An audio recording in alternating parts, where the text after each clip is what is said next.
भगवद गीता के अध्याय 11 में आप सभी का स्वागत है। और इस अध्याय का नाम है विश्व रूप संदर्शन योग, विराट रूप। तो इस अध्याय में हम लोग देखेंगे कि भगवान अपने विराट रूप के बारे में बताएंगे, विराट रूप दिखाएंगे और साथ ही साथ चतुर्भुज रूप भी दिखाएंगे। तो इसमें हम लोग देखेंगे कि भगवान प्रैक्टिकली ये चीज को प्रूव करेंगे, क्योंकि कल के अध्याय में हमने देखा था कि भगवान ने अपने ऐश्वर्यों के बारे में बताया था, अपनी विभूतियों के बारे में बताया था, कैसे हम लोग भगवान के भगवान की अनुभूति कर सकते हैं हर एक चीज के विशेष गुण से। तो आज भगवान प्रैक्टिकली वो प्रूव करके दिखाएंगे। ठीक है, तो वो प्रैक्टिकल हम लोग को, क्योंकि थ्योरी थ्योरी तो बता दी भगवान ने, थ्योरी सब कुछ डिटेल में दिखा दिया, बता दिया, समझा दिया, लेकिन अब प्रैक्टिकली हम लोग को बताएंगे कि वास्तव में वो जो बोला है वो सब चीजें प्रैक्टिकल में दिख पा रही है कि। तो इस अध्याय की शुरुआत करते हैं। अर्जुन उवाच मदनुग्रहाय परमं गुह्यम् अध्यात्मसंहितं यत्त्वयोक्तं वचस्तेन मोहो अयं विगतो मम। अर्जुन ने कहा, आपने जिन अत्यंत गुह्य आध्यात्मिक विषयों का मुझे उपदेश दिया है उसे सुनकर अब मेरा मोह दूर हो गया है। तो देखिए, अभी तक हम लोगों ने देखा कि भगवान ने कर्म योग के बारे में बताया, ज्ञान योग के बारे में बताया, ध्यान योग के बारे में बताया, अष्टांग योग, और तो और पिछले अध्याय में भगवान ने अपने स्वयं के बारे में बताया, अपने भक्तों के लक्षणों के बारे में बताया, कैसे वो भक्तों पे कृपा करते हैं वो भी बताया। और ये सभी ज्ञान सुन के अर्जुन क्या बोले कि उनका मोह दूर हो चुका है। परंतु अब प्रश्न ये आता है कि अगर अर्जुन का सारा मोह दूर हो गया तो भगवत गीता को तो यहीं समाप्त हो जाना था, यानी 10वें अध्याय में ही समाप्त हो जाना था। क्योंकि कल के अध्याय में हमने देखा कि जब भगवान ने उनको अपनी विभूतियों के बारे में बताने से पहले जब सारा ज्ञान दे दिया था, तो अर्जुन ने क्या बोला था? अर्जुन ने ये बोला था कि आप ही परम भगवान है, आप ही परम धाम है, आप ही परम सत्य है। तो ये उन्होंने अपना निर्णय सुना दिया था।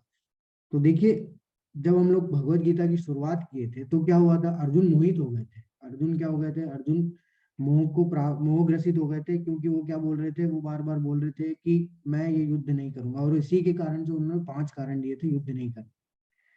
तो अर्जुन के मोह को दूर करने के लिए ही तो भगवान ने दूसरे अध्याय से क्या किया था? उपदेश देना चालू किया था इस भगवत गीता का। तो अगर हम लोग देखें तो भगवत गीता तो यहीं समाप्त हो जानी चाहिए थी। तो ये समाप्त क्यों नहीं हुई? कोई बताना चाहेगा? कोई अपने विचार रखना चाहेगा कि ये भगवत गीता यहीं क्यों नहीं समाप्त कर दी भगवान ने? फिर आगे ये 11वें से लेके 18वें अध्याय तक क्यों बताना पड़ रहा है? क्योंकि अर्जुन का तो मोह हो गया दूर। कोई अपने विचार रखना चाहता है तो आप बिल्कुल रख सकते हैं। जी, हरे कृष्णा सुधीर प्रभु जी। हरे कृष्णा गुरु जी। जी प्रभु जी। अर्जुन का तो मतलब मोह दूर हो गया मान लीजिए। जी लेकिन भगवान को ये मालूम था आगे आएगा जो कलयुग, उसमें मानव को भ्रम बना रहेगा। तो उसको उनके भ्रम को दूर करने के लिए अर्जुन को एज ए एंकर, मतलब एज ए उसको, उसके माध्यम से हम सबको संदेश देना चाह रहे थे भगवान। क्योंकि बिल्कुल। आगे आने वाला वो व्यक्ति, वो तो बहुत ज्ञानी था। तो जी उन्हें जी जी। मालूम था कि आगे आने वाला व्यक्ति बहुत ही आलसी रहेगा, कलयुग में समय भी नहीं रहेगा। तो उसको ज्ञान देने के लिए उनको एक माध्यम बनाया था। ये भगवान द्वारा रचित एक ड्रामा था, स्क्रिप्ट थी, उन्होंने लिखी थी। तो इसीलिए उसको संदेश उन्होंने दिया, जिससे उसके माध्यम से कलयुग के आदमी को भी सब मालूम हो और वो भ्रमित ना हो, अपने कर्म में लगा रहे, भगवान की भक्ति भी करे और कर्म का फल के बगैर कार्य करता रहे, कर्म का त्याग न करे। हरे बहुत कृष्णा गुरु। हरे कृष्ण। तो जैसा कि प्रभु जी ने बताया कि ये भगवत गीता सिर्फ अर्जुन के लिए नहीं थी। अगर ये सिर्फ अर्जुन के लिए होती, ये उपदेश अर्जुन के लिए होता, तो निश्चित ही ये 10वें अध्याय में समाप्त हो जाता। लेकिन ये अर्जुन के माध्यम से किसके लिए है? ये हम लोगों के लिए। अर्जुन के माध्यम से ये ज्ञान हम लोगों को भगवान देना चाह रहे हैं, क्योंकि अर्जुन तो पहले से ही ज्ञानी है। ठीक है, वो पहले ही अपने वो गुणाकेश, वो अपने अज्ञानताओं को दूर पहले ही कर चुके हैं। लेकिन उनके माध्यम से ये ज्ञान हम लोगों तक पहुंचाना है भगवान को, इसलिए ये और भी अभी ऐसा ज्ञान बाकी है जो कि हमें इस संसार में व्यतीत करने के लिए जो कि लेना जरूरी है। तो उस ज्ञान को भगवान दे रहे हैं, देंगे अर्जुन के माध्यम से। क्योंकि अर्जुन को, अगर अर्जुन के लिए होती तो ये तो समाप्त हो जाती, क्योंकि अर्जुन का मोह दूर हो गया। अर्जुन ने अपना निर्णय सुना दिया कि आप ही परम धाम है, आप ही परम भगवान है, आप ही परम सत्य है, और आपको कोई नहीं जान सकता, आपके अंतरंगा शक्ति ही आपको जान सकती है। ये सब अर्जुन ने कल पूरा सब कुछ बता दिया था। तो अगर अर्जुन के लिए ही होती तो समाप्त होती। जैसे हमने देखा है ना कि न्यूज चैनलों पे जो रिपोर्टर्स होते हैं वो क्या करते हैं, वो जो प्रश्न पूछते हैं वो उनके प्रश्न तो होते नहीं है। वो किसके प्रश्न होते हैं? वो जनता के ही प्रश्न होते हैं। वो जनता के बीच जाते हैं, उनसे प्रश्न लेके आते हैं और फिर वो प्रश्न पूछते हैं, जो भी एक्सपर्ट आते हैं उस न्यूज चैनल पे। तो वैसे ही यहाँ जो आप अर्जुन प्रश्न पूछ रहे हैं, ये सब प्रश्न किसके हैं? ये सब अर्जुन के नहीं है, ये सिर्फ, ये सारे प्रश्न हमारे हैं। इस कलयुग में लोगों के अंदर जो भ्रांतियां हैं, वो जो भी प्रश्न आ रहे हैं, वो सब अर्जुन के माध्यम से भगवान हम लोगों तक पहुंचा रहे हैं। इसलिए ये जो है यहाँ पे समाप्त नहीं हुई है। इसलिए भगवान क्या बोल रहे हैं, या अर्जुन क्या बोल रहे हैं कि आपने जिन अत्यंत गुह्य आध्यात्मिक ज्ञान जो मुझे बताया विश्व के बारे में, सब कुछ सुन के मेरा मोह तो दूर हो गया है। लेकिन आगे अर्जुन क्या बोलते हैं, अब जहां तक अर्जुन की बात है, प्रभुपाद जी बताते हैं कि उसका कहना है कि उसका मोह दूर हो गया है। इसका अर्थ यह हुआ कि वह कृष्ण को अपना मित्र स्वरूप सामान्य मनुष्य नहीं मानता, अपितु उन्हें प्रत्येक वस्तु का कारण मानता है। किंतु अब यह अब वह यह सोचता है कि भले ही वह कृष्ण को हर एक वस्तु का कारण मान ले, किंतु दूसरे लोग नहीं मानेंगे। क्योंकि दूसरे लोग अभी भी इस चीज को क्या है, अपने अंदर नहीं उतार पा रहे हैं। अपने अंदर ये चीज को अभी भी नहीं उतार पा रहे हैं कि भगवान कौन है। भगवान स्वयं खुद बताए फिर भी नहीं उतार पा रहे, क्योंकि इतना जल्दी मोह दूर नहीं होगा किसी। तो क्या हो रहा है कि अतः इस अध्याय में यह सबों के लिए कृष्ण की अलौकिकता स्थापित करने के लिए कृष्ण से प्रार्थना करते हैं कि वे अपना विराट रूप दिखलाएं। तो वो ये सब किसके लिए कर रहे हैं? ये सब उन लोगों के लिए कर रहे हैं जो कि अभी भी ये नहीं समझ पाए कि भगवान श्री कृष्ण ही जो है वो सभी सभी के सोर्स हैं, सभी के परम कारण हैं। तो वो अलौकिकता को स्थापित करने के लिए उनको बोल रहे हैं कि आप अपना विराट रूप दिखाएं। तो वही प्रश्न है आगे। आगे देखते हैं, हे कमल नेत्रों वाले। देखिए भगवान को कैसे संबोधित कर रहे हैं अर्जुन, हे कमल नेत्रों वाले, मैंने हर जीवित इकाई की उपस्थिति और गायब होने के बारे में विस्तार से आपसे सुना है, जैसा कि आपकी अटूट महिमाओं के माध्यम से महसूस किया गया है। कल भगवान ने बताया सब कुछ मेरे से ही सृष्टि होती है, मेरे से मेरी इच्छा से विनाश होता है। तो अर्जुन यही चीज बता रहे हैं यहाँ पे।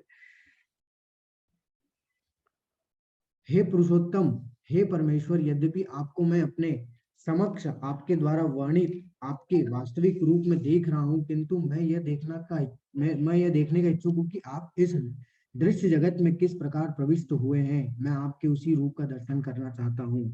तो भगवान के वास्तविकता में वो जानना चाह रहे हैं कि आप इस दृश्य जगत में कैसे प्रविष्ट हुए हैं। वो उस रूप का मैं दर्शन करना चाहता हूँ। देखिए रूप की बात हो रही है, ठीक है। तो जो लोग होते हैं जो कि क्या बोलते हैं कि भगवान निराकार है, तो वो बिल्कुल ही उनका खंडन हो रहा है इस पूरे भगवद गीता में कि भगवान का आकार नहीं है। देखिए क्योंकि रूप का मतलब क्या होता है? रूप का मतलब ही यही होता है ना कि आकार है।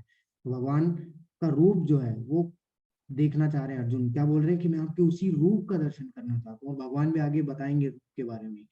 तो हे प्रभु, हे योगेश्वर, यदि आप सोचते हैं कि मैं आपके विश्व रूप को देखने में समर्थ हो सकता हूँ, तो कृपा करके मुझे अपना असीम विश्व रूप दिखलाइए। तो देखिए कितना बढ़िया चीज है। सबसे ये दो श्लोक तो आप समझ गए ये, लेकिन लास्ट में कितना बढ़िया चीज बोली है अर्जुन ने कि हे प्रभु, हे योगेश्वर, यदि आप सोचते हैं कि मैं आपके विश्व रूप को देखने में समर्थ हो सकता हूँ, तो कृपा करके मुझे अपना असीम विश्व रूप दिखलाइए। वो यहाँ से अर्जुन हमें क्या सिखा रहे हैं? यहाँ से हमें अर्जुन सिखा रहे हैं कि कैसे हमें भगवान से प्रार्थना करनी चाहिए।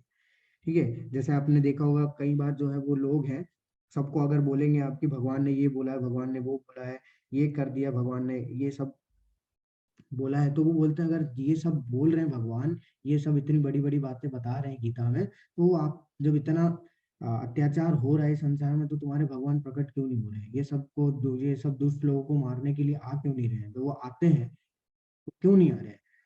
तो देखिए भगवान अनंत कोटि ब्रह्मांड है कि वो हम लोग के नौकर तो है नहीं कि हम लोग ऑर्डर देंगे और सीधा प्रकट हो जाएंगे। तो भगवान ऑर्डर देने से नहीं आते। वास्तव में अगर कोई उन्हें देखना चाहता है तो उससे भी क्या करना होगा? अर्जुन की तरह ही भगवान से प्रार्थना करनी होगी। और जो चैंटिंग हम लोग करते हैं वो एक तरीके से क्या है, वो एक तरीके से प्रार्थना है।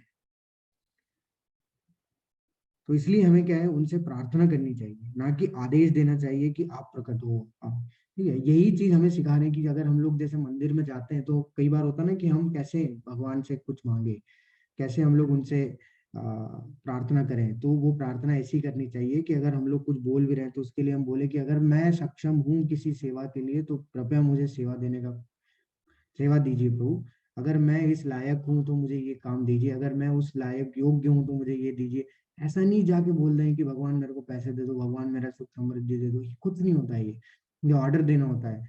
अगर आप अपने पिता से ऐसी बात करेंगे तो आपको आपको पता ही है कि क्या अंजाम होगा। तो वो तो हमारे परम पिता है, तो हम उनको ऑर्डर नहीं दे सकते। हमें प्रार्थना करनी है उनसे। हमें अपने योग्य पहले चीजों को समझना है कि मैं इस योग्य हूँ, अगर आपको लगता है तो कृपया मुझे ये सेवा दीजिए, तो मैं अपना इसमें कोशिश कर सकूं इस सेवा को पूरी करने की। तो इस तरीके से हमें प्रार्थना करनी चाहिए, ना कि हमें ऑर्डर देने हैं। तो अर्जुन ने भगवान कृष्ण से विश्व रूप दिखाने के लिए क्यों कहा? तो उसके लिए उसने कृष्ण पर संदेह किया था क्या? क्या वो खुद को खास मानते थे, या फिर वो लोगों को समझाने के लिए जो सोचेंगे कि कृष्ण एक साधारण व्यक्ति है? तो ये चीज हम लोग देख चुके हैं कि वो लोगों को बताने के लिए, क्योंकि उनका मोह तो दूर हो गया था, उनको नहीं देखना था विश्व रूप, उनको नहीं चाहिए था कि भगवान अपना रूप दिखाए, लेकिन वो किसके लिए बोल रहे थे? ऐसे लोगों के लिए जो कि अभी भी भगवान को भगवान नहीं मान रहे हैं, अभी भी भगवान को परम कारण नहीं मान रहे हैं। तो उनको ये दिखाने के लिए, क्योंकि क्या होता है, ये इन लोगों के लिए है, क्योंकि आज आपने देखा होगा बहुत सारे ऐसे लोग आपको दिखेंगे, साधु महात्मा जो भी होते हैं, वो क्या है, कुछ सिद्धि विद्धि प्राप्त कर लेते हैं और वो कुछ जादू वादू दिखाते हैं और वो क्या बोलते हैं, हम ही भगवान है। तो ये उन लोगों के लिए है। ठीक है, कि वो लोग आगे ये ना बोले कि भगवान है, क्योंकि अगर कोई आगे ये बोलता है, क्योंकि कोई भी बोल सकता है ना, जैसे कि भगवान ने बोला कि मैं पानी के स्वाद, मेरे को तुम पानी के स्वाद में मानो, सूर्य चंद्रमा का प्रकाश मानो, ये मानो वो मानो। तो कोई व्यक्ति एक आएगा, वो भी ये बोल देगा, अच्छा ठीक है, मैं भी पानी का स्वाद हूँ, मैं भी सूर्य चंद्रमा चंद्रमा का प्रकाश हूँ, तो मैं भगवान हूँ इसका मतलब। तो ठीक है, भगवान ने थ्योरी दी है, भगवान ने प्रैक्टिकल भी दिया है, तो आप उनसे जाके बोल सकते हैं, अच्छा ठीक है, अगर आप ये बोल रहे हैं कि चलो ये सब आप हैं, तो एक और चीज है, भगवान ने बोला, भगवान ने अपना विश्व रूप भी दिखाया था, विराट रूप भी दिखाया था, तो आप भी अपना सार्वभौमिक रूप दिखाएं। तो मैं मानूं, क्योंकि भगवान ने थ्योरी के साथ साथ प्रैक्टिकल भी दिखाया है। तो वही चीज के लिए अर्जुन जो है, ऐसे दुष्ट लोगों के लिए ही, साधारण व्यक्तियों के लिए ही ये चीज भगवान से आग्रह किए थे, भगवान से प्रार्थना किए थे कि आप अपना विश्व रूप दिखाएं, क्योंकि आजकल योगी क्या बोलते हैं, मैं परमेश्वर हूँ। तो आप उनसे आप पूछ सकते हैं कि आप भी सार्वभौमिक रूप दिखाएं अपना। तो अगर वो दिखाते हैं कि असंभव है सार्वभौमिक रूप, कोई देवी देवता नहीं दिखा सकता, किसी ने नहीं दिखाया, आप खुद देखिए, कोई भी देवी देवता नहीं दिखाए, कोई भी बड़े से बड़े देवी देवता भी नहीं दिखाए, सिर्फ भगवान श्री कृष्ण ने ही जो है अपना सार्वभौमिक रूप विश्व रूप दिखाया है। तो यहाँ देखिए होता क्या है कि ऐसा एक बार हो चुका है, क्या था कि एक बार ऐसा ही हुआ था कि एक व्यक्ति प्रभुपाद जी के पास आते हैं और बोलते हैं कि एक साधु है, वो हवा में उड़ सकते हैं, और वो बोलते हैं कि वो भगवान है। और तो और वहाँ आसपास के सभी जितने भी लोग हैं उनको भगवान मानते हैं। तो प्रभुपाद जी बोलते हैं, अच्छा, वो हवा में उड़ सकते हैं और वो भगवान है? प्रभुपाद जी बोलते हैं कि अगर वो हवा में उड़ सकते हैं तो इसमें नई चीज क्या है? हवा में तो पक्षी भी उड़ते हैं, इसमें विशेष तो कुछ है नहीं। हवा में तो बहुत से ऐसे पक्षी हैं जो कि उड़ सकते हैं, बहुत से ऐसे यहाँ पे प्राणी हैं जो कि उड़ते हैं हवा में, तो उसमें विशेष क्या है? तो हमें ये समझना चाहिए कि भगवान का मतलब कोई कर्तव्य दिखाना या जादू दिखाना नहीं है। ठीक है, वो वास्तविकता को दर्शाता है, वो है, वो आगे पता चलेगा कि क्या है वास्तविकता की सार्वभौमिक रूप क्या है। भगवान ने कहा, हे पार्थ, अब तुम मेरे ऐश्वर्य को, सैकड़ों हजारों प्रकार के देवी तथा विविध रंगों वाले रूप को देखो। अब भगवान ने अभी रूप दिखाया नहीं, अभी वो अपने रूप के बारे में पहले बता रहे हैं कि क्या देखोगे तुम, मेरे ऐश्वर्यों को देखोगे, जो कल हमने देखे थे, कितने सारे ऐश्वर्य थे। सैकड़ों हजारों प्रकार के देवी तथा विविध रंगों वाले रूपों को देखोगे, सैकड़ों हजारों प्रकार के देवी तथा विविध रंगों वाले रूपों को देखोगे। हे भारत, लो तुम आदित्य, वसुओं, रुद्रो, अश्विनी कुमारों तथा अन्य देवताओं के विभिन्न रूपों को यहाँ देखो। तुम ऐसे अनेक आश्चर्यमय रूपों को देखो जिन्हें पहले किसी ने ना तो देखा है ना सुना है। ये देखिए यहाँ पे, तुम आदित्यो, कितने आदित्य होते हैं? 12 आदित्य होते हैं। वसुओं, 11 वसु होते हैं। रुद्रो, 8 रुद्र होते हैं। 2 अश्विनी कुमार, ऐसे मिला के कितने हो गए 33। 33 कोटि देवी देवता तथा अन्य देवता है, तो ऐसे मिला के 33 कोटि के साथ साथ 33 करोड़ भी हो गए। कि विभिन्न रूपों को यहाँ देखो तुम, ऐसे अनेक आश्चर्यमय रूपों को देखो जिन्हें पहले किसी ने ना तो कभी देखा है और ना सुना है। हे अर्जुन, तुम जो भी देखना चाहो उसे तत्क्षण मेरे इस शरीर में देखो। तुम इस समय तथा भविष्य में भी जो भी देखना चाहते हो उसको यह विश्व रूप दिखाने वाला है। यहाँ एक ही स्थान पर चर तथा अचर सब कुछ देखने मिलेगा। जो जो सब बताए सब दिखाएंगे भगवान, जो जो पिछले अध्याय में सब बताए हैं। किंतु तुम मुझे अपनी इन आंखों से नहीं देख सकते, अतः मैं तुम्हें दिव्य आंखें दे रहा हूँ, अब मेरे योग ऐश्वर्य को देखो। तो देखिए यहाँ पे अंत में भगवान क्या बोल रहे हैं कि तुम इन आंखों से नहीं देख पाओ, साधारण आंखों से कोई नहीं देख सकता। तो वही चीज हमारी, वे हर कोई बोलता है ना कि भगवान को हम लोग देख सकते हैं, बिल्कुल देख सकते हैं, लेकिन उसके लिए हमारे को क्या है, हमारे हमारे पास होना चाहिए दिव्य दृष्टि, जो कि भगवान ने भी अर्जुन को दी थी, तब अर्जुन देख पाए थे। तो ऐसा क्यों है? क्योंकि हमारी इंद्रियां क्या है, अपूर्ण है। जब हम लोग आंख बंद करके किसी चीज को नहीं देख सकते हैं, आंख बंद पूरे अंधेरे कमरे में हम लोग एक जगह से दूसरी जगह जा नहीं सकते, तो फिर आप सोचिए कि हमारे पास इतनी सारी चीजें होने के बावजूद, इतनी इंद्रियां होने के बावजूद भी हम लोग ये कार्य नहीं कर सकते, तो फिर भगवान का तो जो तेज इतना ज्यादा है, वो आगे बताएंगे कितना तेज है, कितना ज्यादा तेज है कि हम लोग साधारण आंखों से नहीं देख सकते। इसलिए भगवान क्या बोल रहे हैं कि तुम्हें मैं दिव्य दृष्टि दूंगा। जैसे एक उदाहरण देता हूँ मैं आपको कि हम लोग 3D मूवी देखने जाते हैं तो भी हम लोग अपनी साधारण आंखों से नहीं देख सकते, उसके लिए भी हमें चश्मा चाहिए। वैसे ही यहाँ पे भी है, यहाँ पे भी हमें क्या है, हमारी इंद्रियां इतनी अपूर्ण है कि हम लोग साधारण जो 3D मूवीज है वो भी नहीं देख पा रहे अपनी आंखों से, तो फिर भगवान का रूप को तो बहुत दूर की बात है। तो इसलिए भगवान यहाँ पे क्या देंगे, अर्जुन को अब दिव्य दृष्टि दी है, अब अर्जुन जो है वो देखेंगे। तो संजय बताते हैं कि अर्जुन क्या देख रहे हैं, किसको, धृतराष्ट्र को। संजय उवाच एवमुक्त्वा ततो राज महायोगेश्वरो हरिः दर्शयामास पार्थाय परमं रूपमहेश्वरम्। संजय ने कहा, हे राजा, इस प्रकार कहकर महायोगेश्वर भगवान ने अर्जुन को अपना विश्व रूप दिखलाया। सारे योगियों के भी ईश्वर जो है महायोगेश्वर भगवान ने अर्जुन को अपना विश्व रूप दिखलाया। कौन बोल रहा है? ये संजय बोल रहा है। कि अब विश्व रूप में क्या देखते हैं, संजय बताते हैं, देखिए। अर्जुन ने इस विश्व रूप में असंख्य मुख, असंख्य नेत्र तथा असंख्य आश्चर्यमय दृश्य देखे। यह रूप अनेक दैवी आभूषणों से अलंकृत था और अनेक दैवी हथियार उठाए हुए था। यह देवी मालाएं तथा वस्त्र धारण किए थे और उस पर अनेक दिव्य सुगंधियां लगी थी। सब कुछ आश्चर्यमय, तेजमय, असीम तथा सर्वत्र व्याप्त था। तो इतना विशाल था, इतना विराट था कि वो असंख्य मुख, असंख्य नेत्र, जिनकी कोई संख्या ही नहीं है, असंख्य आश्चर्यमय दृश्य ऐसे देखे जो कि आज तक कभी देखे नहीं किसी। उसमें बहुत सारे आभूषण थे, बहुत सारे हथियार लेके वो, उसमें कितने सारे देवी हथियार लेके, कितने सारे देवी देवता जो से दिख रहे थे, क्योंकि असंख्य मुख थे, वो देख ही नहीं पा रहे थे, इतने सारे मुख। और क्या बोल रहे हैं, सब कुछ आश्चर्यमय, तेजमय, असीम तथा सर्वत्र व्याप्त था। इतना आश्चर्यमय था जो कि कभी देखा नहीं है। अर्जुन एकदम देख के वो गए थे, आगे देख प्रतिक्रिया अपनी बताएंगे कि कैसा लग रहा था उनको। असीम था, जिसकी कोई सीमा नहीं थी, वो सर्वत्र व्याप्त था, पूरे सभी जगह पे वही दिख रहा था। यदि आकाश में हजारों सूर्य एक साथ उदय हो तो उनका प्रकाश शायद परम पुरुष के विश्व रूप के तेज की समता कर सके। तो संजय क्या बोल रहे हैं, संजय ये दे रहे हैं कि जो आकाश में अगर एक सूरज होता है तो हम लोग उसको देख नहीं पाते, ठीक है, उसका तेज इतना होता है। तो आज संजय बोल रहे हैं कि अगर 1000 सूरज एक साथ अगर उदय होंगे तो वो भी शायद उस विश्व रूप का जो तेज है उसकी समता कर सके। शायद बोल रहे हैं, मतलब वो भी, उनको भी क्लियर नहीं है कि शायद वो उनकी क्षमता को पूरा कर सके। तो मतलब समझ सकते हैं कि उनका तेज कितना होगा।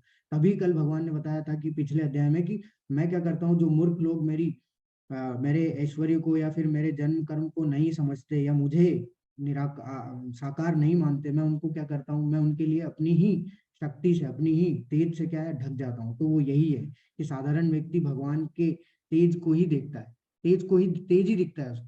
जो साधारण पुरुष होगा, जो भगवान के आकार में विश्वास नहीं रखता है, वो क्या देखता है, वो देखता है तो उसको सिर्फ लाइट दिखता है, क्योंकि भगवान उस लाइट के पीछे झुके हैं। वो लाइट कितना है, वो हजारों सूरज उदय होने के समान उनकी जो रोशनी है उतना तेज है उनका।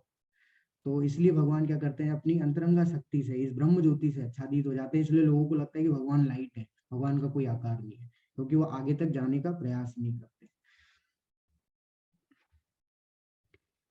उस समय अर्जुन भगवान के विश्व रूप में एक ही स्थान पर स्थित हजारों भागों में विभक्त ब्रह्मांड के अनंत अंशों को देख रहे थे। तो मतलब वहां अनंत ब्रह्मांड थे, वो सब एक ही जगह पे दिख रहे थे, जो कि क्योंकि अब ब्रह्मांड किस पे टिके हैं, वो भगवान के ऊपर टिके, वो सब दिख रहा था उनको कि अनंत ब्रह्मांड सारे दिख रहे थे उनको, अंश तो दिख, और सारे विभक्त जितने, क्योंकि अनंत कोटि ब्रह्मांड निकलते हैं भगवान की श्वास छोड़ने से, तो वो सारे वहीं दिख रहे थे, सारे सारे एक ही जगह पे टिके हुए उनको दिख रहे थे।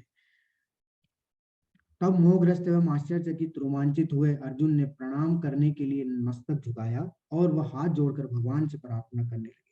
अब क्या हुआ, अर्जुन ने ये सब देखा, और ये सब देख के अर्जुन क्या है, आश्चर्यचकित हो गए, और वो अपना सर झुका के भगवान को प्रणाम करके अब अपनी प्रार्थनाएं सुनाने लगे। देखिए वो अपनी प्रार्थनाओं में क्या बोल रहे हैं। अर्जुन ने कहा, हे भगवान कृष्ण, मैं आपके शरीर में सारे देवताओं तथा अन्य विविध जीवों को एकत्र देख रहा हूँ। मैं कमल पर आसीन ब्रह्मा, शिव जी तथा समस्त ऋषियों एवं दिव्य सर्पों को देख रहा हूँ। तो सारे लोग दिख रहे हैं वहां पे उनको। हे विश्वेश्वर, हे विश्वरूप, मैं आपके शरीर में अनेक हाथ, पेट, मुंह तथा आंखें देख रहा हूँ, जो सर्वत्र फैले हैं और जिनका अंत नहीं है। आप में न तो अंत दिखता है, न मध्य दिखता है, न आदि दिखता है। तो वो उस विश्व रूप का वो अंत भी नहीं देख पा रहे थे, ना मध्य देख पा रहे थे, ना उसका आदि देख पा रहे थे। वो उसका ना तो शुरुआत थी, ना कोई मध्य था, ना कोई अंत था, इतना विशाल था, पूरे इसमें व्याप्त।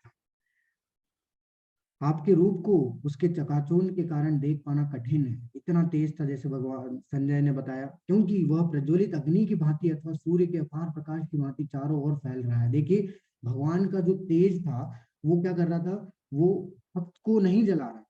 अर्जुन आसानी से देख पा रहे थे इतना नजदीक से भी, अगर कोई दूसरा व्यक्ति होता तो वो क्या होता, जल के राख हो जाता, इतना तेज था। प्रज्वलित अग्नि की भांति वो जो क्या है, सूर्य के अपार प्रकाश की भांति चारों ओर फैला हुआ था। तो ऐसा ही विश्वरूप भगवान ने एक छोटा नमूना भगवान ने कहाँ दिखाया था, हस्तिनापुर में भी दिखाया था, जब भगवान शांतिदूत बन के गए थे। जब भगवान ये शांति प्रस्ताव लेके गए थे कि ऐसा करते हैं कि आप 5 कोई गांव जैसे दे दीजिए, किनको, उन 5 पांडवों को, वो उसमें भी संतुष्ट हो जाएंगे। लेकिन दुर्योधन ने क्या बोला, दुर्योधन ने बोला कि मैं सुई के नोक के बराबर भी जमीन नहीं दूंगा, और वो अहंकार था। और वो अहंकार क्या किया, उसको लेके बैठ गया। क्यों, क्योंकि उन्होंने उसके बाद क्या गलती करी, जब भगवान वहां से निकल रहे थे तो बोले अब मैं तुमको भी नहीं जाने दूंगा, मैं तुमको भी बंदी बना लूं। और जैसे ही बंदी बनाया, तब भगवान ने अपना छोटा सा एक रूप दिखाया, उसका तेज इतना था कि दुर्योधन और ये सब वहां जितने भी लोग थे, जितना भी दुर्योधन पार्टी थी, वो सब क्या है, वो जलने लग गई। लेकिन सिर्फ कौन देख पा रहा था वहां पे, विदुर जी, भीष्म पितामह और द्रोणाचार्य, ये 3 लोग सिर्फ देख पा रहे थे भगवान के उस, क्योंकि ये सब क्या है, शुद्ध भक्त है। बाकी सारे इतना तेज था कि वो सब जो है जल रहे थे उस छोटे से विश्व रूप के उसमें तेज में। तो भगवान का जो तेज है बहुत विशाल, लेकिन भक्त क्या करते हैं, भक्त आसानी से देख सकते हैं, क्योंकि उसमें कृपा भाव, प्रेम भाव होता है, ठीक है, उनके पास दिव्य दृष्टि होती है। तो भी मैं इस तेजोमय रूप को सर्वत्र देख रहा हूँ, जो अनेक मुक्तों, गदाओं तथा चक्रों से विभूषित है। वही अर्जुनिया बोल रहे हैं कि तो भी मैं देख पा रहा हूँ, क्यों, क्योंकि कृपा है भगवान की, और बिना भगवान की कृपा से हम लोग भगवान को नहीं देख सकते। जिस प्रकार सूरज को हम लोग सूरज की किरणों में ही देख सकते हैं, वैसे ही भगवान जब प्रकट होते हैं, भगवान की इच्छा होती है, तभी हम भगवान को देख सकते हैं। उसके लिए क्या योग्यता है, आगे आएगा। आप परम आद्य ज्ञेय वस्तु हैं, जानने योग्य आप है। ज्ञेय वस्तु मतलब होता है कि जानने योग्य ही आप है। आप इस ब्रह्मांड के परम आधार हैं, आधार है यानी आश्रयदाता, कि सारे ब्रह्मांड अनंत कोटि आप पे टिके हुए हैं। आप अव्यय तथा पुराण है, आप ऐसा नहीं है कि अभी सिर्फ 5000 साल पहले, आप पुरातन है, आप सनातन धर्म के पालक भगवान है। सनातन धर्म का मतलब होता है, सनातन धर्म का मतलब होता है भगवान की सेवा करना। तो आप ही उसके भगवान है, कि किसकी सेवा करना है, तो आपकी सनातन धर्म के पालक भगवान है आप, जिसकी की सेवा करना है। यही मेरा मत है। अर्जुन अपना मत दे दिए।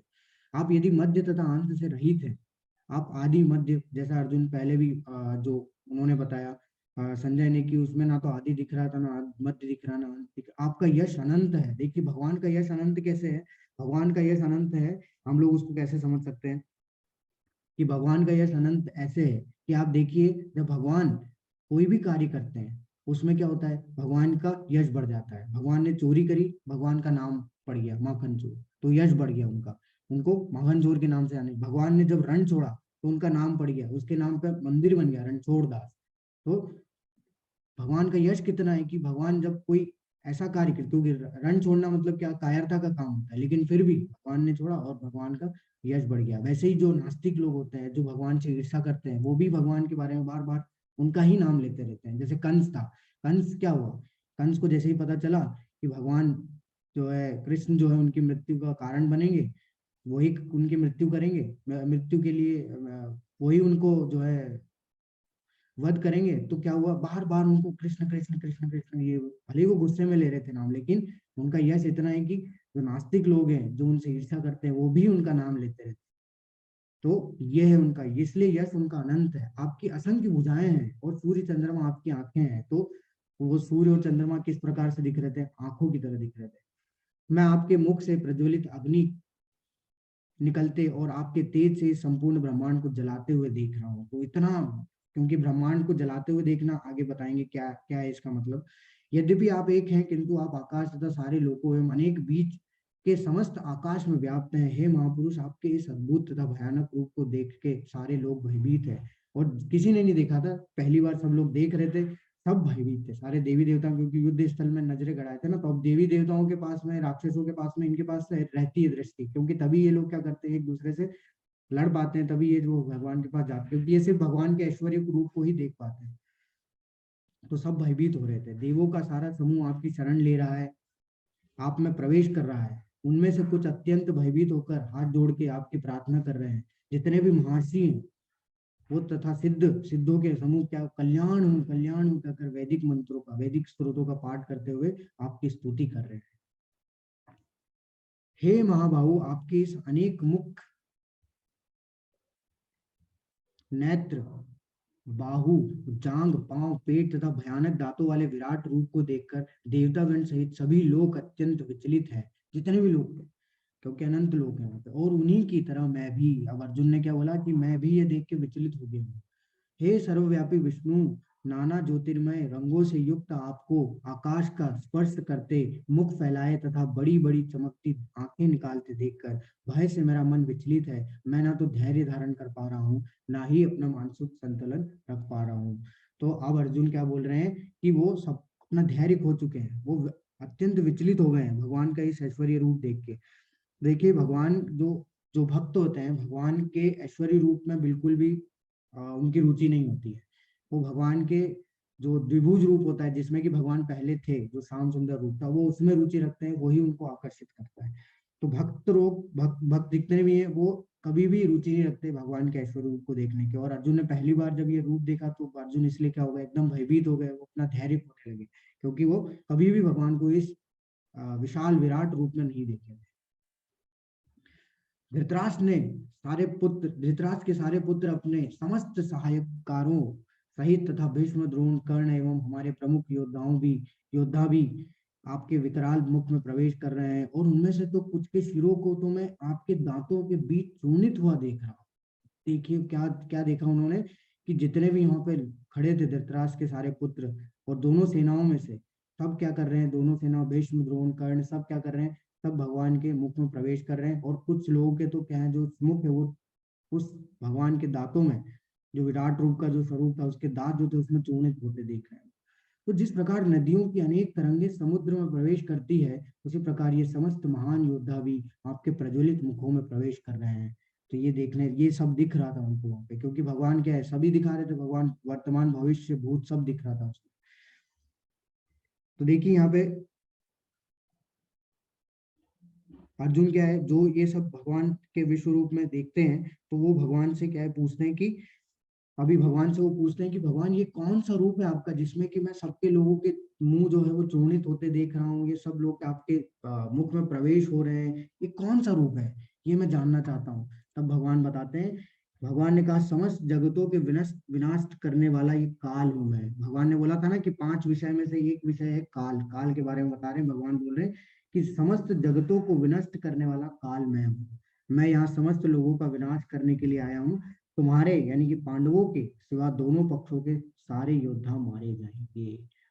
तो अभी जो जो एक बीच में एक रूप दिख रहा था, जिसमें कि सारे लोग चूर्ण होते थे, तो जो काल चक्र होता है ना, काल चक्र में क्या होता है, काल चक्र में ही हम लोग प्रवेश करते हैं। जब क्या होता है, जब प्रलय आता है, तो इस समय क्या हो रहा है कि इन सब का विनाश हो रहा है, तो ये सब क्या है, उस काल चक्र में प्रवेश कर रहे हैं। और काल चक्र इतना भयानक है कि उसमें से कुछ लोगों के जो है क्या शरीर जो है, कुछ लोगों के सिर जो है वो चूर्णित हो रहे हैं। तो भगवान क्या बोल रहे हैं कि मैं काल स्वरूप हूँ। तो भगवान ने अपना एक और रूप दिखाया इस बीच में। पहले तो विश्व रूप तो चल ही रहा था, उस बीच में एक रूप दिखाया काल स्वरूप। उसमें क्या हो रहा है, उसमें सारे लोग जो है क्या है, समा रहे हैं, उस उनका सबका विनाश हो रहा है, सिर्फ किसको छोड़ के, पांडवों को छोड़ के। तो आप लोग सोचेंगे कि अब अर्जुन ने तो भविष्य देख लिया, अर्जुन को तो पता चल गया कि तुम लोग नहीं मारे जाओगे, बाकी सब लोग मारे जाएंगे, सारे लोगों का विनाश हो जाएगा। तो मेरा एक प्रश्न है आप लोगों से, जिस प्रकार से अर्जुन ने अपना भविष्य देख लिया, तो क्या हम लोग का भी भविष्य निर्धारित है? तो इस पे आप सोचिए, हम लोग इसको डिस्कस करेंगे अंत में। तो क्या हम लोग का भविष्य पहले से निर्धारित है, ये प्रश्न है। इस पर अगर आप विचार करना चाहें तो करिए, लेकिन हम लोग अंत में इस पे हम लोग डिस्कस करेंगे। तो अभी क्या हो रहा है कि उन्होंने देख लिया, क्या देखा, काल स्वरूप भी देख लिया। अब भगवान क्या बोल रहे हैं, जो कि हम लोग हमेशा बोलते आ रहे हैं, उसी चीज के बारे में भगवान यहाँ पे बता रहे हैं। तस्मात् मुतिष्ठ यशो लभस्व जित्वा शत्रु भुक्ष राज्यं समृद्धं मये वेते निहताः पूर्वमेव निमित्तमात्रं भव सव्यसाचिन्। अतः उठो, लड़ने के लिए तैयार हो और यश अर्जित करो, अपने शत्रुओं को जीतकर संपन्न राज्य का भोग करो। ये सब मेरे द्वारा पहले ही मारे जा चुके हैं। और हे सव्यसाची, तुम तो शुद्ध युद्ध में केवल निमित्त मात्र हो सकते हो। तो इसका मतलब क्या है कि हमने अभी समझा कि भगवान ने क्या बोला कि तुम्हारे यानी पांडवों के अलावा यहाँ सभी योद्धा जो है मारे जाएंगे। मतलब कि अगर अर्जुन तुम इन्हें नहीं भी मारोगे तो ये मारे जाएंगे। ये या तो कैसे भी अपने बीच में या एक दूसरे से लड़के या कैसे भी किसी भी कारणवश इनकी मृत्यु तो होगी, होके रहेगी। तुम क्या हो, सिर्फ इसमें निमित्त मात्र हो, इसलिए क्या करो, खड़े हो और युद्ध करो, और जो भी शत्रु है उनको पराजित करके जो तुम्हें राज्य मिल रहा है उसका भोग करो। तो अर्जुन एक यहाँ पे एक प्रश्न आता है कि भगवान ने अर्जुन को निमित्त मात्र क्यों बनाया, अर्जुन को ही निमित्त मात्र क्यों बनाया? वहां पे युधिष्ठिर भी थे, वहां भीष्म भी थे, और भीम भी थे, नकुल थे, सहदेव थे, बहुत सारे थे।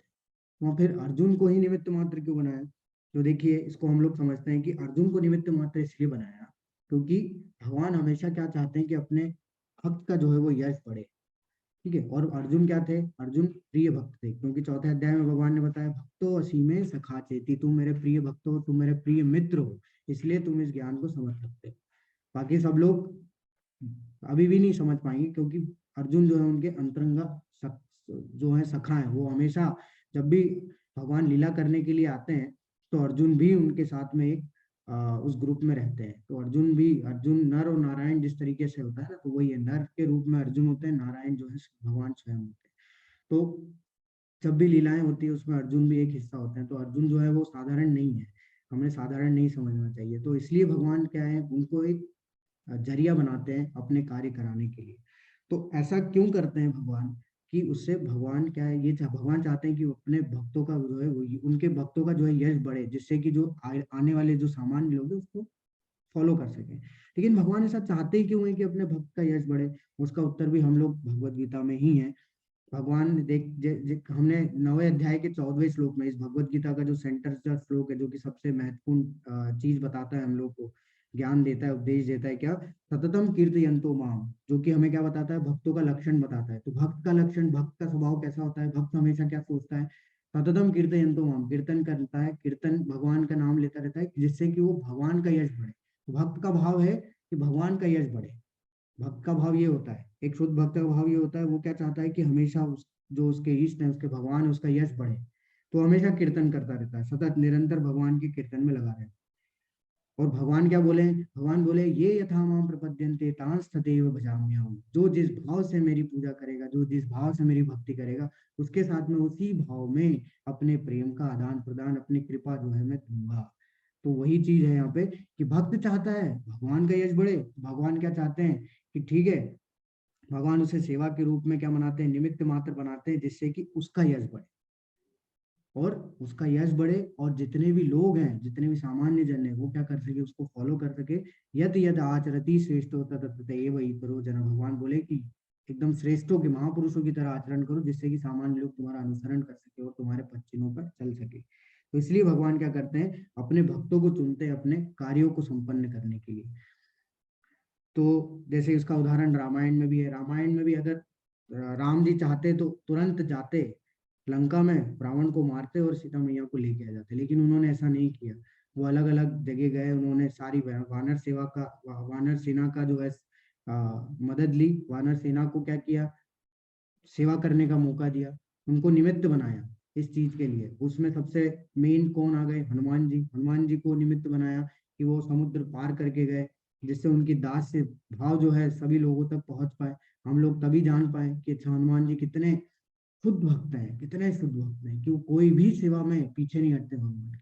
तो हम लोग फिर क्या करने लगे, उस सबको समझने लगे, सबको जानने लगे, और उनके ही पद चिन्हों पर आगे चलने लगे। तो वैसे ही सबरी को उन्होंने क्या, सबरी के यहाँ पे क्या किया, बेर खाए। तो ये सब क्या किया उन्होंने, अपने भक्तों का उद्धार करने के लिए, उनके यश को बढ़ाने के लिए जो है भगवान ये सब कार्य जो है करते हैं, ना कि अपना यश बढ़ाने के लिए। ठीक है, वो भक्तों का यश बढ़े और सामान्य लोग उनको फॉलो करें, इसलिए भगवान ये सब अपने शुद्ध भक्तों को अपने कार्य को पूर्ण करने के लिए निमित्त मात्र बनाते हैं।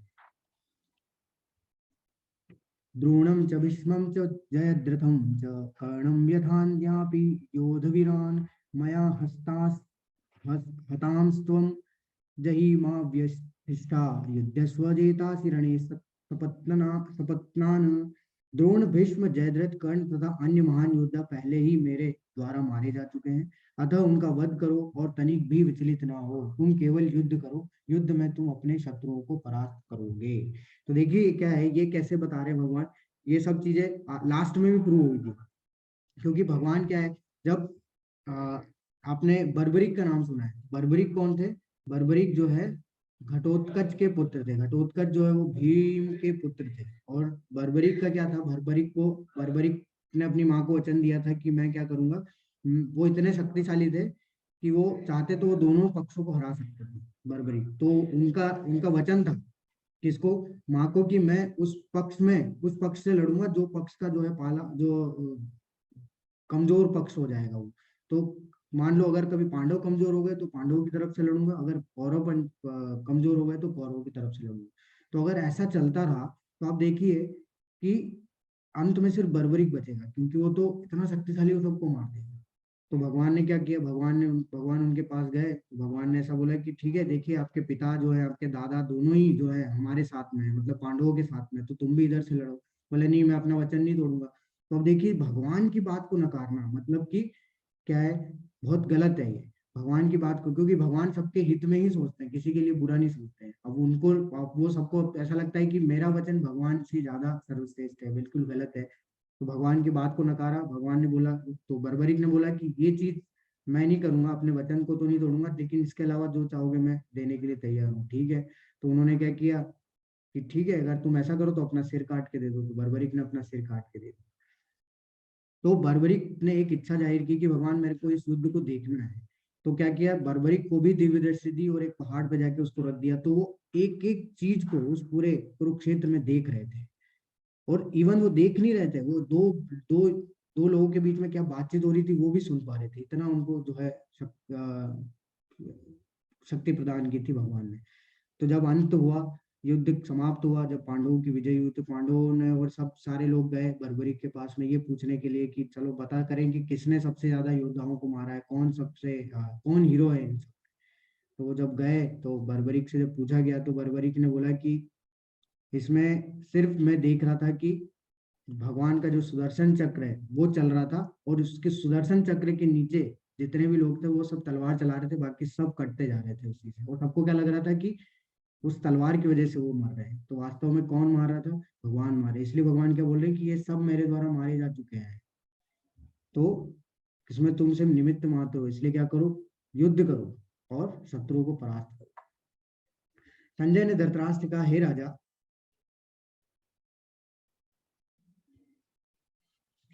राजा, भगवान के मुख से इन वचनों को सुनकर कांपते हुए अर्जुन ने हाथ जोड़कर उन्हें बारंबार नमस्कार किया। फिर उसने भयभीत होकर अवरुद्ध स्वर में कृष्ण से इस प्रकार कहा।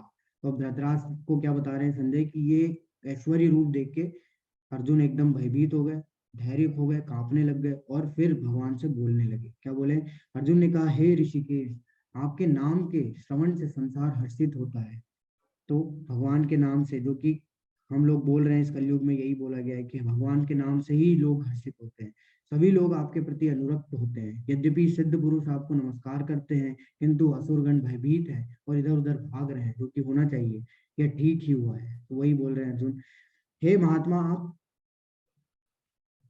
हे महात्मा, आप ब्रह्मा से भी बढ़कर हैं, आप आदि सृष्टा हैं। तो ब्रह्मा जी से बढ़कर क्यों बोल रहे हैं भगवान को? क्योंकि ब्रह्मा जी का उद्गम भी कौन है? भगवान है। तो ब्रह्मा जी का उद्गम भी भगवान से ही हुआ है, इसलिए भगवान का बोल रहे हैं कि आप आदि सृष्टा हैं। यानी कि भगवान, आप ब्रह्मा जी तो सृष्टि करते हैं, लेकिन जो आदि सृष्टा है, जो ब्रह्मा जी को कौन लेके आता है? वो आप है, इसलिए आदि सृष्टा बोला है। तो फिर आपको सादर नमस्कार क्यों ना करें? हे अनंत, हे देवेश, हे जगन निवास, आप परम स्रोत, अक्षर, कल्याणों के कारण, कारणों के कारण तथा इस भौतिक जगत के परे हैं। आप आदिदेव, सनातन पुरुष तथा इस दृश्य जगत के परम आश्रय हैं। आप सब कुछ जानने वाले हैं। आप ही सब कुछ हैं जो जानने योग्य है। आप भौतिक गुणों से परे परम आश्रय हैं। हे अनंत रूप, ये संपूर्ण दृश्य जगत आपसे व्याप्त है। तो सारा दृश्य जगत किस पर टिका हुआ है? भगवान पे। वो सब देख रहे थे और वो सब यहाँ पे क्या कर रहे थे? भयभीत होकर भगवान से प्रार्थना कर रहे थे, ये सब चीजें देख के। अब क्या होता है? अब ये होता है कि जब अर्जुन ने विश्व रूप देखा, देख रहे थे वो, और जब विश्व रूप देख रहे थे तो उन्हें अपनी पुरानी बातें याद आ रही कि वो किस प्रकार से भगवान के साथ में अपना जीवन, अपना जो है समय व्यतीत करते थे। उनको जो है उनके साथ में हठ पूर्वक रहते थे, उनके साथ में ठिठोलियां करते थे, उनके साथ में सोते थे, उनका मजाक उड़ाते थे। तो वो उसके लिए क्या करते हैं? क्षमा मांगते। देखिए क्या बोल रहे हैं, आपको अपना मित्र मानते हुए मैंने हठ पूर्वक आपके हे कृष्ण, हे यादव, हे सखा जैसे संबोधनों से पुकारा है, क्योंकि मैं आपकी महिमा को नहीं जानता। मैंने मूर्खतावश या प्रेमवश जो कुछ भी किया है, कृपया उसके लिए मुझे क्षमा कर दे। यही नहीं, मैंने कई बार आराम करते समय, एक साथ लेटे हुए या साथ साथ खाते या बैठे हुए, कभी अकेले तो कभी अनेक मित्रों के समक्ष आपका अनादर किया है। हे अच्युत, मेरे इन समस्त अपराधों को क्षमा करें। देखिए अच्युत बोल रहे हैं, यानी कि जो अभी कभी भी अपने पद से नीचे नहीं आते हैं। ठीक है, सबसे बड़ा त्यागी जो कि होता है। तो भगवान अपने भक्त के लिए कितना भी बड़ा त्याग करने के लिए तैयार रहते हैं। देखिए अर्जुन यहाँ पे ये सब चीजें क्यों बोल रहे हैं? क्योंकि वो ऐश्वर्य रूप को देख रहे हैं, तो वो भयभीत हो गए। वास्तव में वो किस रूप में, वास्तव में वो भगवान का किस भाव में सेवा कर रहे थे? वो साख्य भाव में है। तो अर्जुन को ये बोलना ठीक, मतलब अर्जुन को ये बोलना ही नहीं चाहिए था, लेकिन वो क्या हो गए? भयभीत हो गए ना, ये सब देख के अपना धैर्य खो चुके हैं। तो इसलिए वो सब चीजें बोल रहे हैं, क्योंकि वास्तव में भगवान तो वैसी ही कृपा देते हैं जिसमें कि भक्त उनको पूजता है। तो भगवान को किस भाव में पूज रहे थे अर्जुन? दास्य भाव। तो साख्य भाव में। तो सखा के रूप में मान रहे थे। तो जैसा एक सखा दूसरे सखा के साथ रहता है, वैसे ही अर्जुन भी भगवान को उसी रूप में सेवा दे रहे थे, और भगवान भी क्या कर रहे थे? उसी रूप में अपने प्रेम का आदान प्रदान कर रहे थे, अपनी कृपा दे रहे थे। तो ये अपराध नहीं है, लेकिन उन्होंने विश्व रूप देखा, इसलिए उनको ये अपराध लग रहा था। वास्तव में ये अपराध नहीं है, क्योंकि हर जो भक्त होता है वो क्या करता है? भगवान को किसी न किसी भाव में जो है क्या करता है? भगवान की पूजा करता है। जैसे हनुमान जी वो दास्य भाव में करते हैं, ये यशोदा मैया वात्सल्य भाव, वासुदेव जी ये वात्सल्य भाव में, ठीक है, नंद महाराज वात्सल्य भाव में। तो ये सब सेवा जिस भाव में करते हैं, भगवान उसी भाव में उनको जो है कृपा प्रदान करते हैं। तो अर्जुन भी उसी भाव में थे, लेकिन जब ऐश्वर्य रूप को देखा तो वो क्या हो गए? एकदम धैर्य खो गए, और इसलिए उनको लगा कि मैं जो कर रहा था कितना गलत था। आप तो परम भगवान है, और मैं आपके साथ में ये सब चीजें कर रहा था। वास्तव में वो क्या था? वास्तव में वो साख्य भाव में थे, और अभी वो ऐश्वर्य रूप को देख रहे हैं, जो कि कभी किसी को दिखाते नहीं भगवान। इसलिए वो भयभीत होकर ये क्षमा याचना कर रहे थे उनके सामने।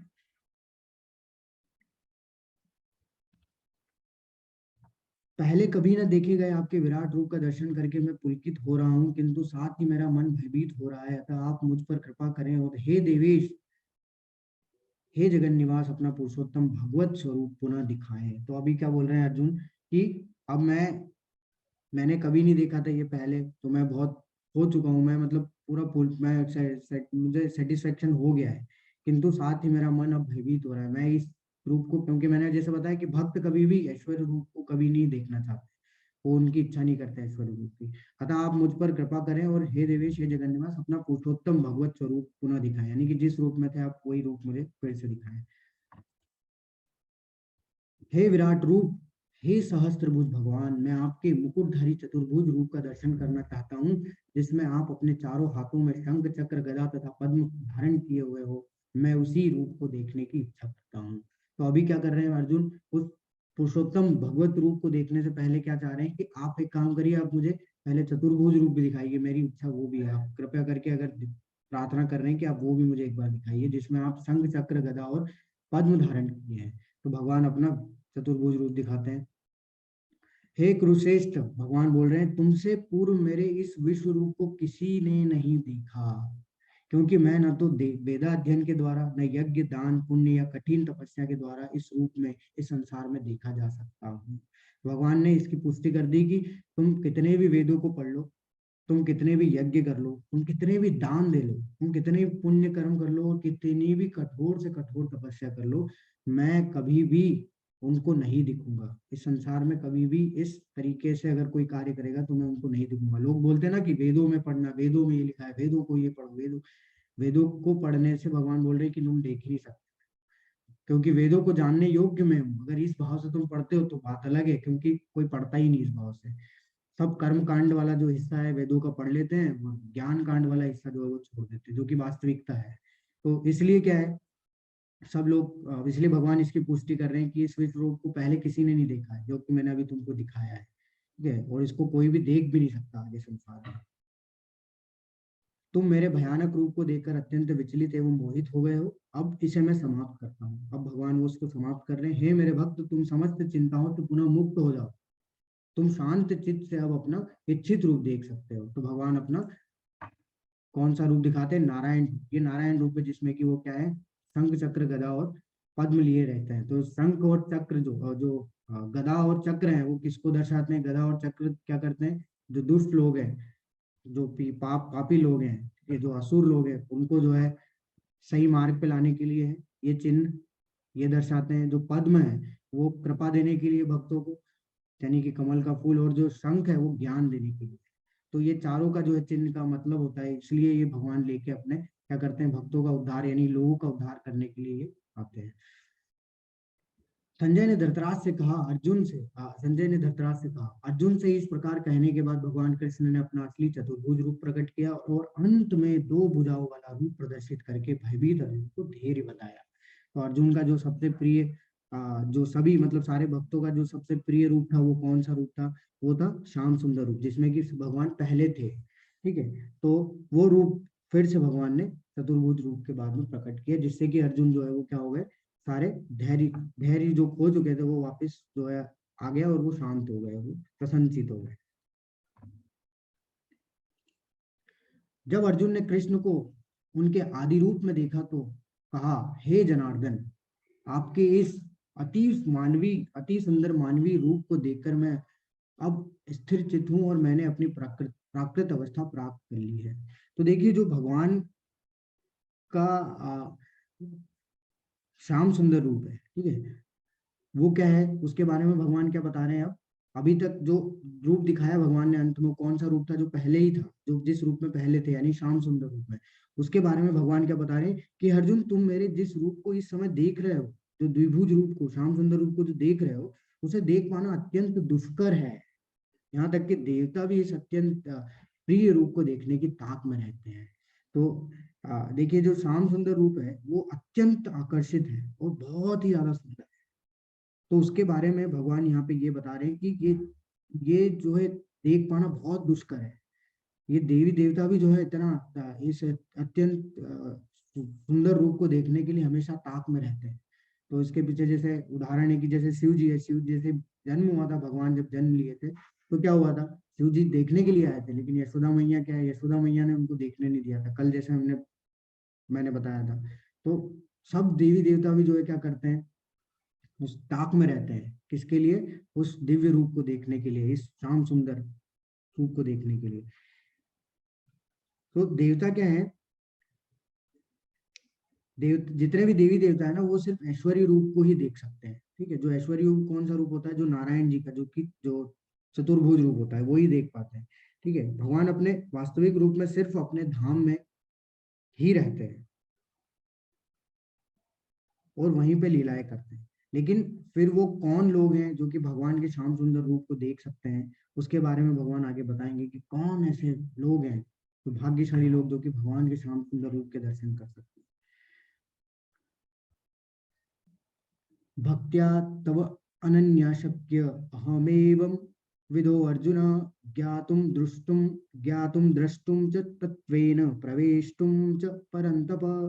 हे अर्जुन, केवल अनन्य भक्ति द्वारा मुझे उस रूप में समझा जा सकता है जिस रूप में मैं तुम्हारे समक्ष खड़ा हूँ, और इसी प्रकार मेरा साक्षात दर्शन भी किया जा सकता है।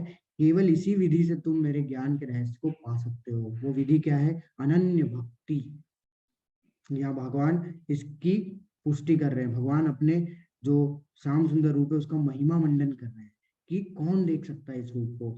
अनन्य भक्त ही जो है वो क्या कर सकता है, इस रूप को देखने के योग्य है, इस रूप को समझने के योग्य है, ये ज्ञान को समझने के योग्य है, और कोई भी व्यक्ति इसको नहीं समझ सकता।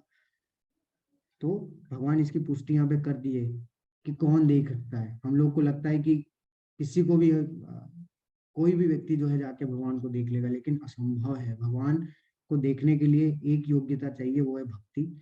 और अनन्य भक्ति से ही हम लोग भगवान के ऐश्वर्य को, भगवान के इस श्याम सुंदर रूप को देख सकते हैं और भगवान के दिए हुए दिव्य ज्ञान को समझ भी सकते हैं। और अगर हम लोग नहीं समझ पा रहे हैं, हम लोग नहीं उसको पचा पा रहे हैं, तो इसका मतलब ये है कि हमें क्या है, हमें और ज्यादा प्रयास करना है इसको सीखने का, बार बार इसको पढ़ना है, बार बार भक्तों के संग में इसको सीखने का प्रयास करना है।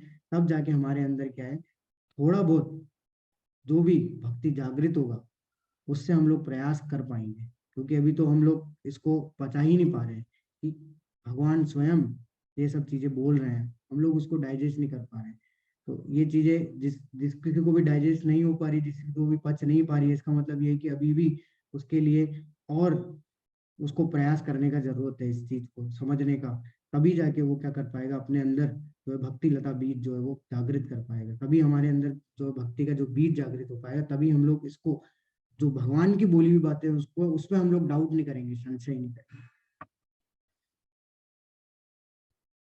हे अर्जुन, जो व्यक्ति सकाम कर्मों तथा मनोधर्म के कलमश से मुक्त होकर मेरी शुद्ध भक्ति में तत्पर रहता है, जो मेरे लिए ही कर्म करता है, जो मुझे ही जीवन लक्ष्य समझता है, और जो प्रत्येक जीव में मैत्री भाव रखता है, वह निश्चय ही मुझे प्राप्त करता है। और भगवान यहाँ क्या बता रहे हैं? देखिए, भगवान बता रहे हैं कि शुद्ध भक्ति कैसे की जाती है और शुद्ध भक्त कैसे बन सकता है, व्यक्ति शुद्ध कैसे हो सकता है, भक्ति में प्रगति कैसे कर सकता है। तो वो इस प्रकार कर सकता है कि जो व्यक्ति सकाम कर्मों तथा मनोधर्म के कलमश से मुक्त हो जाए। सकाम कर्म यानी कि जो जो हम लोग देखते हैं, जो कि अपनी इच्छाओं को पूरी करने के लिए होता है।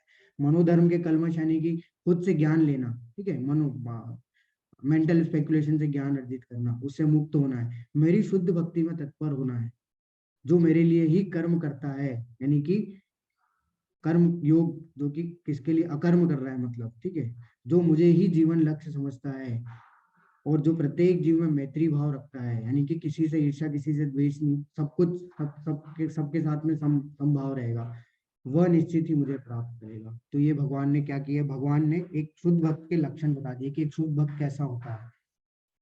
तो ये यहाँ पे क्यों बोला भगवान ने? क्योंकि पूरे इसमें तो वो विराट रूप दे रहे थे, विराट रूप दिखा रहे थे, विश्व रूप दिखा रहे थे। तो ये श्लोक उन्होंने क्यों बोला?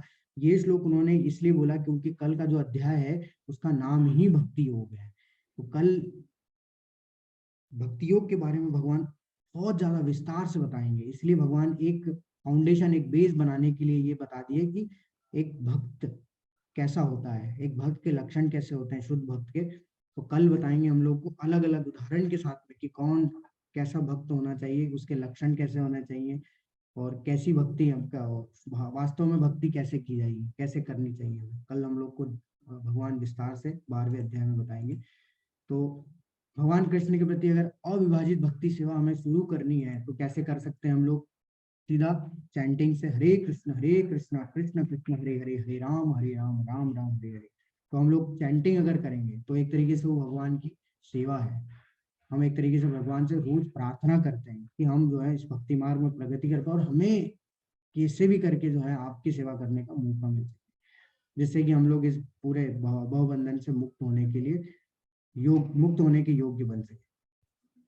तो भगवान कृष्ण के प्रति शुद्ध भक्ति की सेवा कैसे शुरू करें, ना कि ये सब चीजों से। हम लोग किससे कर सकते हैं, अपने कृष्ण को अपना हृदय देके, और वो हृदय कब दे हैं, हृदय दे सकते हैं किससे, भगवान के नाम की तरफ से। तो इसलिए कलयुग में बोला गया हरे नाम एव केवलम कलो नास्ते गतिरन्यथा। कोई भी रास्ता नहीं है भगवान के नाम के अलावा इस संसार में, इस कलयुग में, जो कि हमें इस संसार से मुक्त करा सके।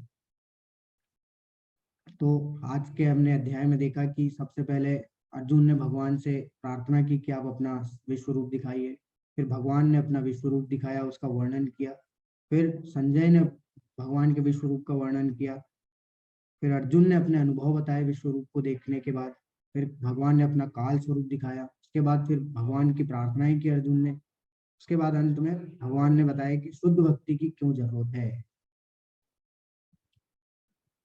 तो सारांश यह है कि कृष्ण ने अपने क्षणभंगुर विश्व रूप के साथ साथ काल रूप, जो सब कुछ भक्षण करने वाला है, यहाँ तक कि चतुर्भुज विष्णु रूप को भी दिखलाया। इस तरह कृष्ण इन समस्त स्वरूपों के उद्गम है। ऐसा नहीं है कि वे आदि विश्व रूप या विष्णु की ही अभिव्यक्ति है, वे समस्त रूपों के उद्गम है। भक्त के लिए कृष्ण का कोई अन्य रूप उतना महत्वपूर्ण नहीं जितना कि मूल दो भुज श्याम सुंदर रूप है।